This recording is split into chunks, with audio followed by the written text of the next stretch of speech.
All right, for our next example, we're going to go in and show how a person can technically avoid partial fraction decomposition by using convolutions instead of the process. And the idea here is that we're going to use the convolution theorem in reverse. So we're going to start off with the product of two transforms and use convolution to find the original function f of t. In this case, it's going to be h of t.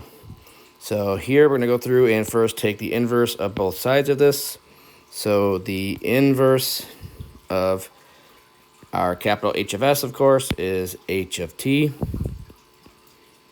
And that's going to be equal to the convolution of the two individual inverses. So that's the inverse of 1 over s plus 3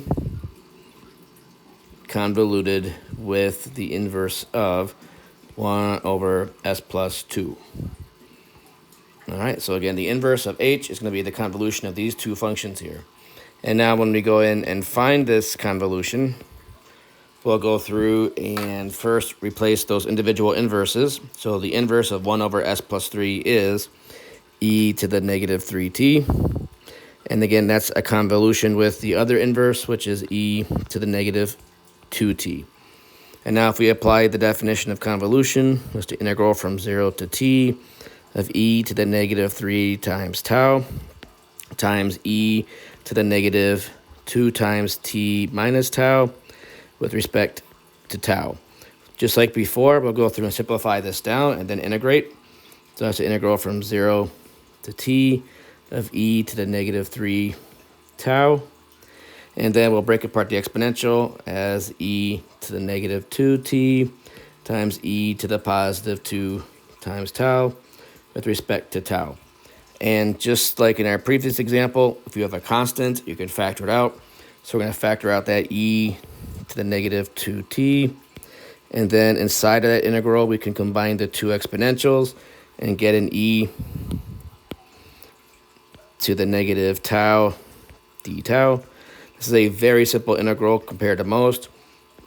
We're going to have just a negative e to the negative tau from 0 to t.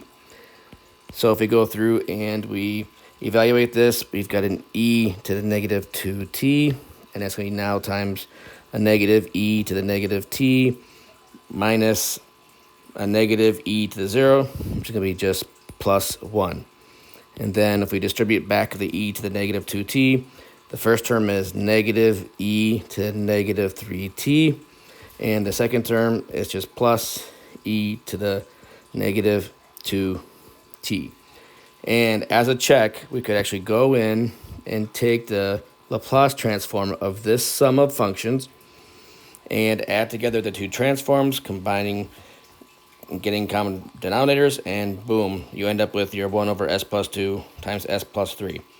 And this is a nice way to sidestep the partial fraction process.